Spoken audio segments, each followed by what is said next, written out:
In this short informational video on schizophrenia, a medical professional, a member of the clergy, and an individual affected by the disorder will inform you about this disabling condition.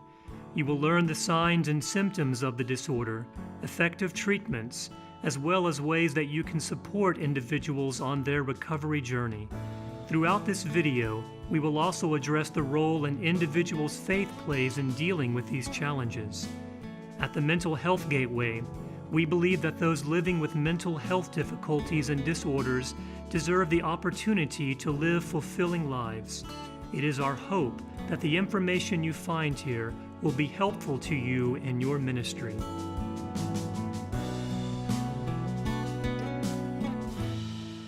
My name is Dr. John Rusciano. I'm a psychiatrist. I run my own private practice. I have an office here in Houston, and I also work in various hospitals throughout the state of Texas. Schizophrenia refers to a split mind, but importantly, it doesn't mean multiple personalities. It is a chronic and recurrent psychotic disorder with many different signs and symptoms that can be organized differently. Some of the main symptoms would be hallucinations. Typically auditory hallucinations are the main ones, hearing things that are not there, could be voices, could be other sounds. Delusions, which are fixed false beliefs that you can present to the patient evidence and they're still going to think. Otherwise, they're going to think whatever it is they're thinking that it's not true. Disorganized thoughts and behavior.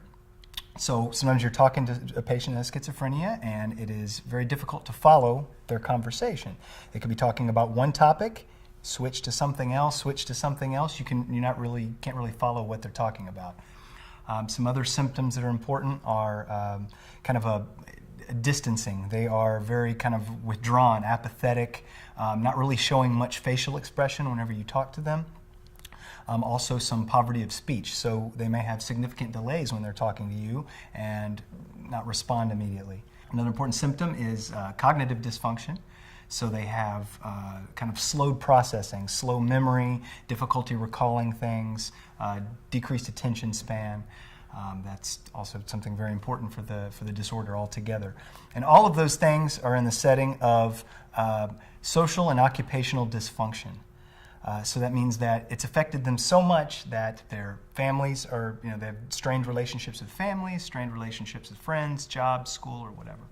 Schizophrenia has a 1% worldwide prevalence, which means that across the world at any given time, 1% of the entire world population has this illness. It's very serious, and it's something that's very profound throughout all of the world. There have been many causes that have been studied over the years. Best way to define it would be, it's a syndrome.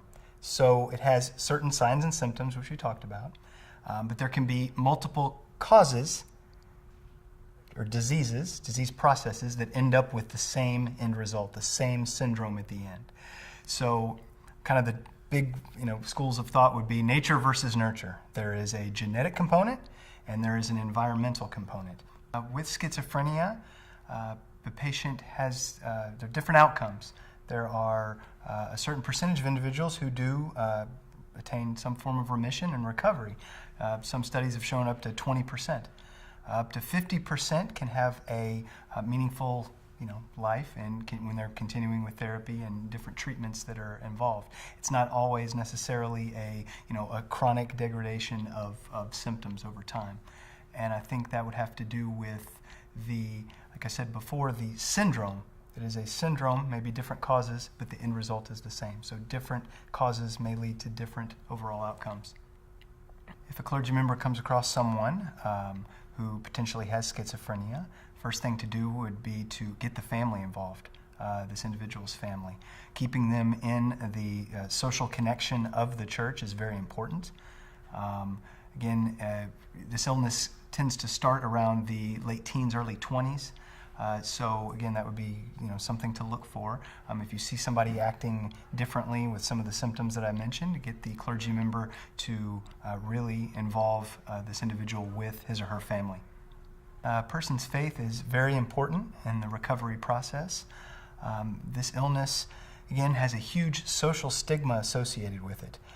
And that stigma can be internalized in these individuals. and they would tend to be more of an outcast in society just because of their feelings of having this illness.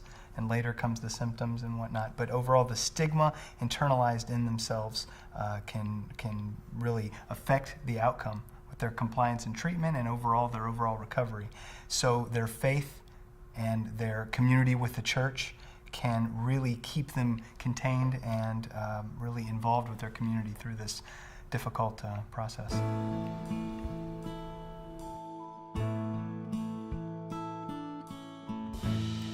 My name's Chad Martin. I am the Senior Associate Rector for Evangelism and Worship at St. Martin's Episcopal Church in Houston, Texas.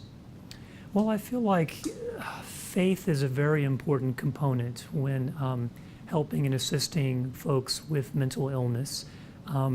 First and foremost, we're called to see every single person as a child of God. And I think the church's responsibility and the church's role is to serve those folks, to help them, and again, to see them as children of God, and to seek and serve them as they would a family member. And so I think it's our responsibility to reach out and to help and to love others as our neighbors, and that's really important. I have had at least one person come to me who was diagnosed with schizophrenia. And to be quite honest, I wasn't sure what to do, what the first steps were to take. I really feel like the person who came to me was not able to articulate what they needed, what they wanted. So it was difficult for me to really help that particular person. I'm fortunate and blessed to work at a larger campus where we have multiple clergy. And so I'm able to reach out to folks on my staff. And we do have a kind of a built-in support system. And they gave me the names and contact information for professional counselors, therapists who are trained to help people with these emotional illnesses. And so I reached out to those folks and asked for advice because I didn't know what to do.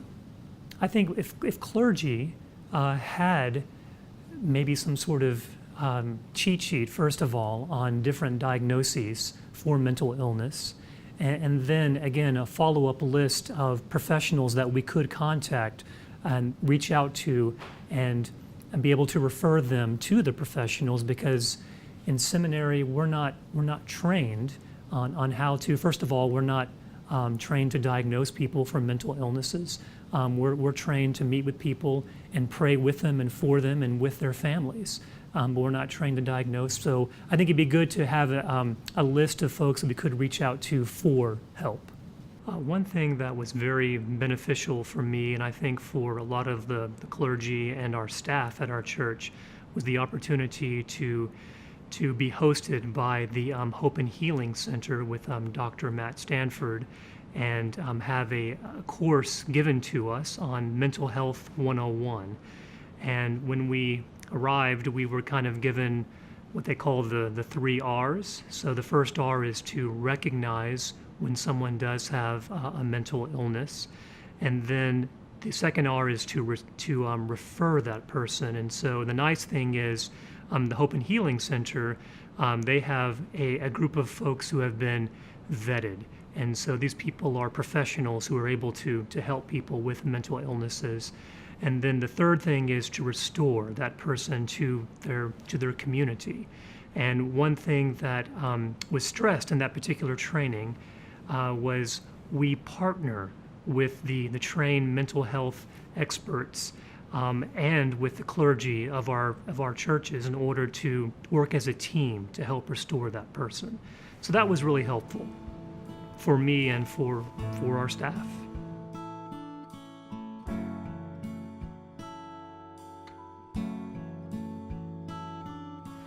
My name is Deborah Watson. My name is Laura Watson. And it was her brother and my son who was diagnosed with schizophrenia. Early on, we noticed at times when he was what we would call out to lunch. You would speak to him or other people would address him, and it was like he didn't hear you. So that was one thing we noticed, and we had testing done along the way, but he was well behaved in school and very academic oriented, so we didn't really think that we would be dealing with a mental health issue so much as we thought maybe a mild learning issue.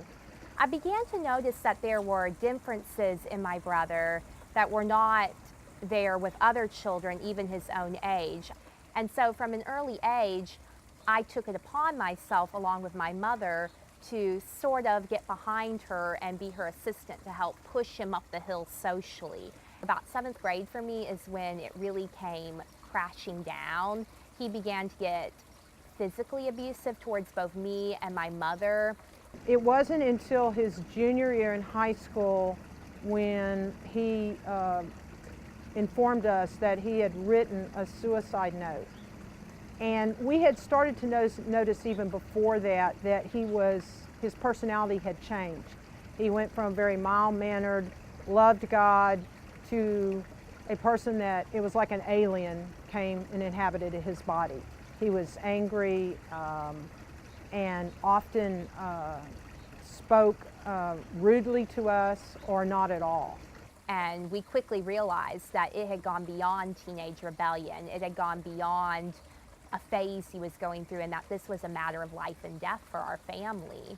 It's a very confusing time, particularly as you walk through the diagnosis. You're dealing with emotions like anger, you're dealing with helplessness at times, frustration because it's a very long road usually, and you're also just, you're wanting to grow stronger in your walk with Christ through all of this. So just having them pray for you and maybe just listen to you sometimes can be very, very helpful. People in my school didn't understand, people at church didn't understand, and I think it hit my breaking point was for me probably when I entered the 9th grade, and shortly thereafter my brother, who was a senior in high school at the time, created enough of a ruckus, you could say, at the school that he ended up having to be homeschooled for the rest of the year. And I had always been a person that had been able to work through problems. I would have come up with a plan, a game plan, so to speak, and we would work that plan, and that plan in Jesus, we were gonna lick this thing. And it became very clear to me that that wasn't going to happen. The Bible tells us the joy of the Lord is our strength, and I tell people frequently that I would have lost my mind in this process had I not had a relationship with God. We had very good health insurance, but it would not cover the psychologist that we ultimately found that was useful, and it's something that a lot of families struggle with in a very significant way. We also struggled with what was effective, because not all of the so-called treatments out there are effective. I was looking for something, as was my husband, that was solution-based. Our son was looking for that. He was becoming increasingly frustrated as he got sicker. We were trying different medications. Many of them required me to have blood tests every week for him because they could drop his white blood cell count so low that it would become dangerous for him. We had to take medications to keep him from having involuntary muscle movements that would make him look very odd if you saw it. So, and meanwhile, we were aware that he was falling behind. His peers were going on in college, they were having a normal life, and we were watching our son really almost seemingly die. But I felt like I was the little engine that could, and I was pushing with everything I had to get him up the hill. By that time, we had received a diagnosis eventually, but it was a 5-year period before receiving the diagnosis of schizophrenia. I think that is something that seemingly takes a long time to get professionals to key in on. We had one moment where we tried a particular medication that brought John back to us. It was absolutely amazing. It lasted from January to about March, spring break. And for some reason, we don't know why, the doctor couldn't discover why either, he began to recede. And so that was very disheartening, because it's like you're getting this person back, and now they're like a little crab that you see at the beach that crawls back into their shell, and the entire family is hanging onto his feet trying to keep him out in the real world. So over that period of time, I began to really draw closer and closer to the Lord, because I knew that that's where my strength would come from. But I also at times had to fight for that. I had to fight to have joy in the Lord.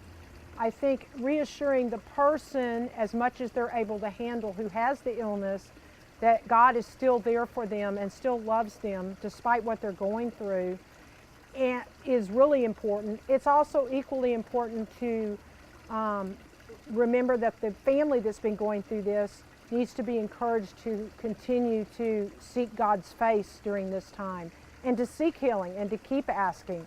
And so I think that you always have to keep that in mind as you're walking through this experience, that it's not a hopeless dead end. And we have certainly been able to experience that. And your church family coming around you to encourage you in that regards, to pray for you. I've had friends that get so excited at each stage where we've seen him improve. They are almost as excited as I am, because they've been praying for you. And so it's a blessing for them too. And so that's important to keep in mind, that it's not just a one-sided thing, that, oh, this family or this person's just going to be a taker. It can be a two-sided thing as you see God work in their life.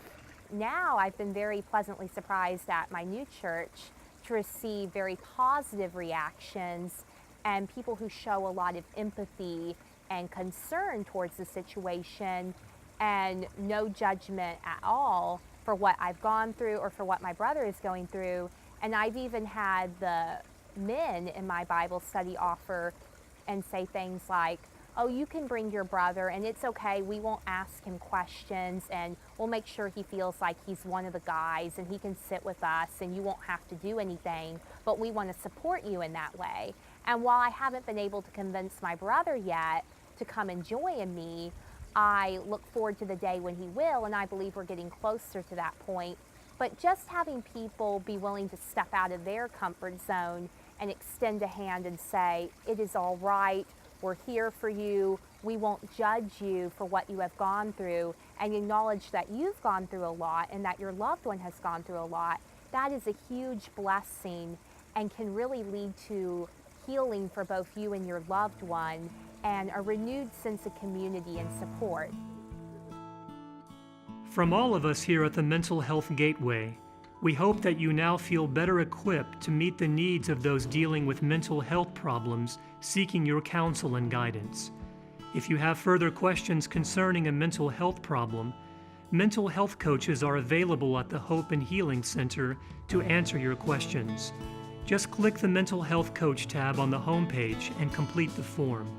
A mental health coach will contact you within 1 business day.